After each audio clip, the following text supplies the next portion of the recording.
Seriously? There's one right here by the road.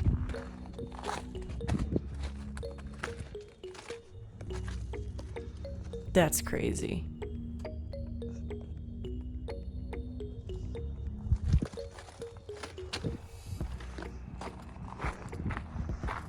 These are just right beside the road. Little one there. We'll come back and do some more exploring, but first off to the bar.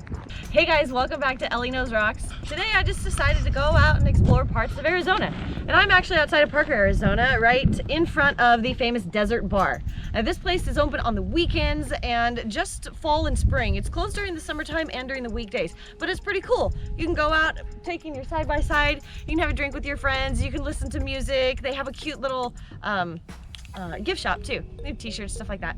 But it's a really awesome area because all throughout this part of Arizona, there are abandoned mines everywhere. So they surround this entire area, including there's one right beside this bar as well. But it's a pretty neat adventure. So thank you guys so much for joining me, and let's go see what we can find.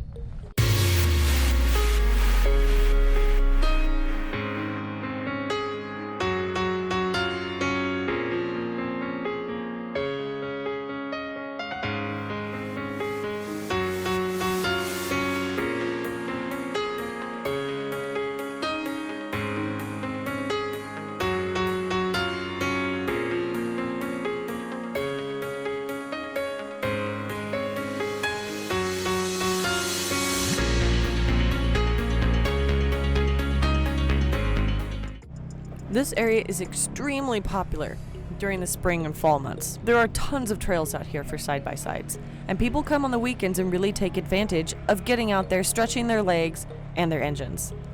And we drove past a few people who had blown up their engines, popped some tires, as well as other things. But the views were great. Really deep red rocks, lots of desert varnish. And of course, not having to drive, I just enjoyed myself and played with the camera, as well as trying not to annoy Dan. But it did allow me to keep track of the things that I wanted to go back and visit after we were finished at the desert bar. Wow, there's a lot of different routes. Chill. Wait, whoa. No, we're not going down this. It's over there. Please don't go straight down. There's the first glimpse of the bar. There are two ways to get to the desert bar. That road that you see there, which is pretty much like a dirt highway, or the very bumpy side-by-side track that we took to get here. Way more cool that direction. The entrance to this place is pretty badass, mimicking an old rail bridge with a cart and horses on it. That's pretty cool. A lot of different metal workings everywhere. They made it very intriguing and very interesting. Always good for a niche situation. To say the least, this is an extremely popular area. And the longer we hung out in the parking lot, the more full it became. Needless to say, there was a live band playing that day that we didn't know about. And people were already lined up to get the good seats. No drinking in parking lot, but we're at a bar.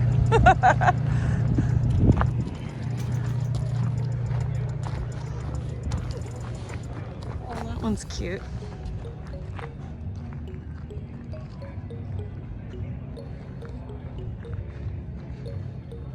Now talk about shade and having amenities. These guys really kept their customers covered.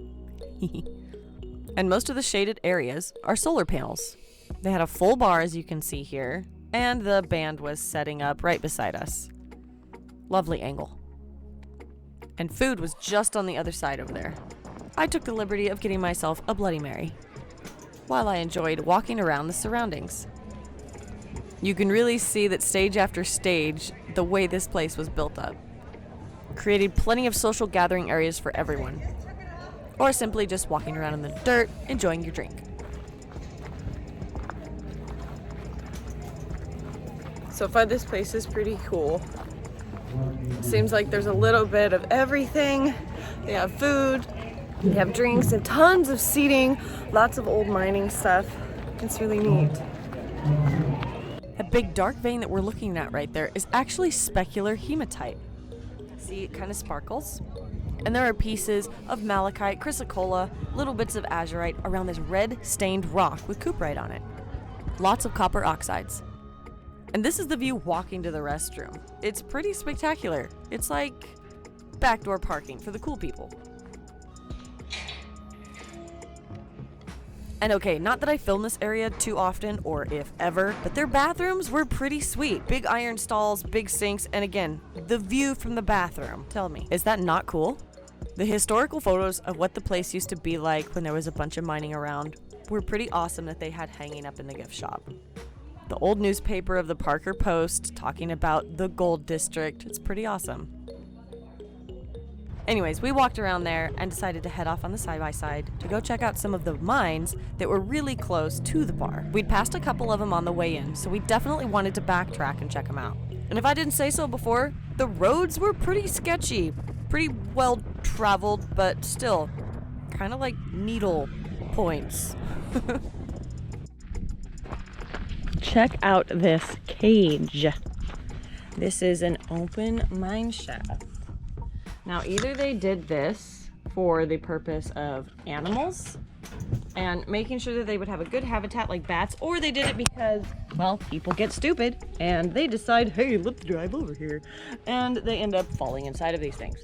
And either way, you know, if it's for the bats, that's awesome. And the bats get a nice little home and it saves people from themselves. It's too bad that I don't have a flashlight to go down in there because that would be amazing. There it is, guys.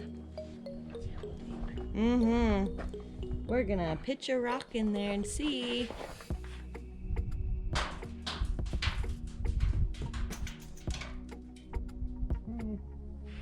Kind of deep. Probably about 100 to 110 feet deep, just from previous experience with mines like this.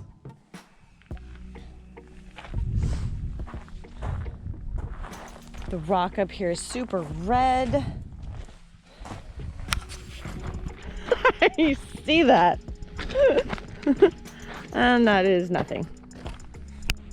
This right here would have been probably tracked at one point in time, but they ended up taking the tracks away. But this would have been the dump pile for that big old shaft right there.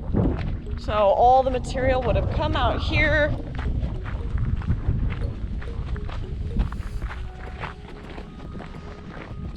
And down.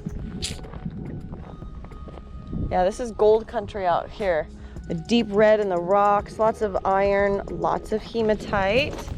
You can see how sparkly it is. Ooh, very, very sparkly. And it is everywhere. We're gonna go check out a little area over here and on the other side of the road. Okay, so this will be kind of interesting for you guys. You see that stuff that's yellow right there? And this is something my boyfriend pointed out. He's all, hey, there's yellow rocks over there. I was like, okay, yeah, that'll be cool to go find out. Well, a lot of the times when they're filling up shafts, actually, they'll do what's called a foam fill and a backfill. So what they'll do is they'll put a piece of canvas or tarp into a hole, and then they'll fill it with expanding foam. And I mean like truckloads piped in of expanding foam.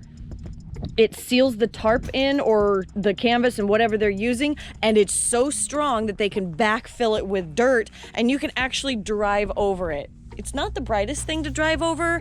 I mean, you can go step on that. I wouldn't, but that's why this has that foam in it. And it wasn't, you can see the pit area is not that gigantic. However, they do this kind of thing fairly often. So if you come across it, don't play with it, don't dig at it. And they filled it in for people's safety. While we're out here, a lot of people always ask, why are the rocks so extremely black? And you can see if you turn in different ways, there's almost a different sheen to them, right? As the sun hits them. Well, this is called desert varnish. And it's because the radioactive minerals within the rocks are reacting from the radiation from the sun over years and years of time. And so they get this black varnish on them because the sun is literally baking them. And it's just their natural chemical reaction to the radiation from the sun. My new stickers, guys. Aren't they cool? If you haven't gone and got one, I've put the link in the bio down here, or I've put the link in the description. I absolutely love them. It was an awesome collaboration. I actually drew the crystals by hand, and then we put some beautiful splash of a watercolor rainbow behind them. Yeah. Built up wall. Cool little dump area. Some old timbers. A shoe. That's never a good sign. Stack right there. Yeah.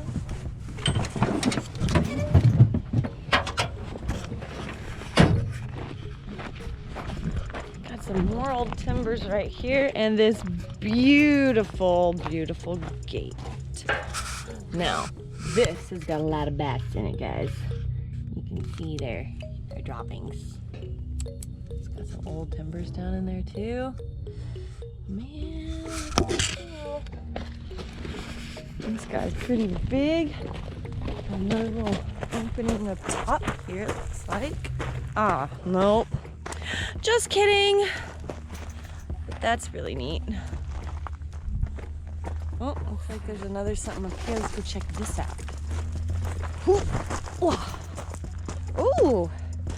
Got a little seam right here that was mined out. This is probably what this is up here too. Another little seam. Yeah, just cut in and around. So all kinds of little workings like this in this area. Seems to be the theme. Finding a little bit of a seam. A lot of it is the blue. You got some chrysocolla going on, so you got some copper oxides, but for the most part, still all gold mining out here.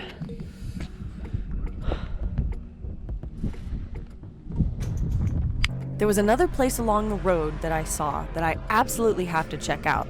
The dump pile for it was pretty huge, and there was only a barbed wire fence around it. No big back gate, nothing like that. So I'm hoping it has some really cool features. And the road getting there was no piece of cake. The rocks were pretty jagged, pretty sketchy all in all, but nothing that the side-by-side couldn't handle.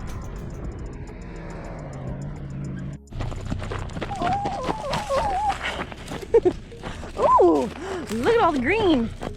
Yeah. Ooh, that is malachite. So they probably get top right. Yeah. Oh, look at that guy in here, right there.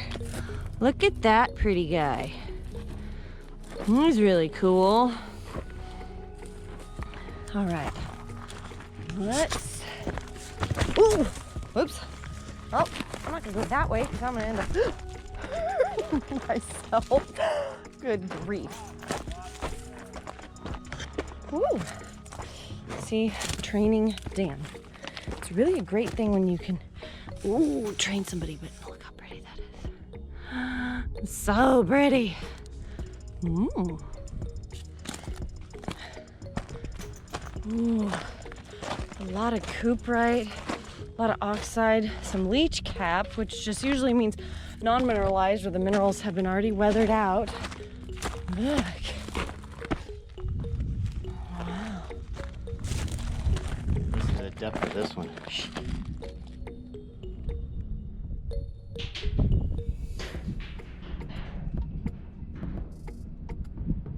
This guy is almost 300 feet, guys.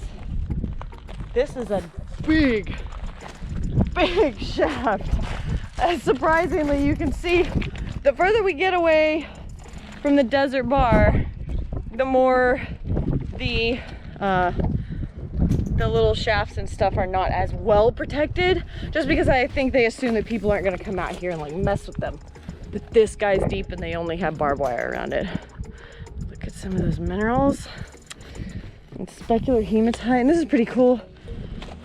There was an old head frame over this at one point in time, and all of this was either probably a shack or part of the workings of the head frame. They might have had other tie-off points above or below, but this right here was their dump pile that went all the way out, and there was probably bridged with tracks at one point in time so that they could pull all this material out, which would have been really neat.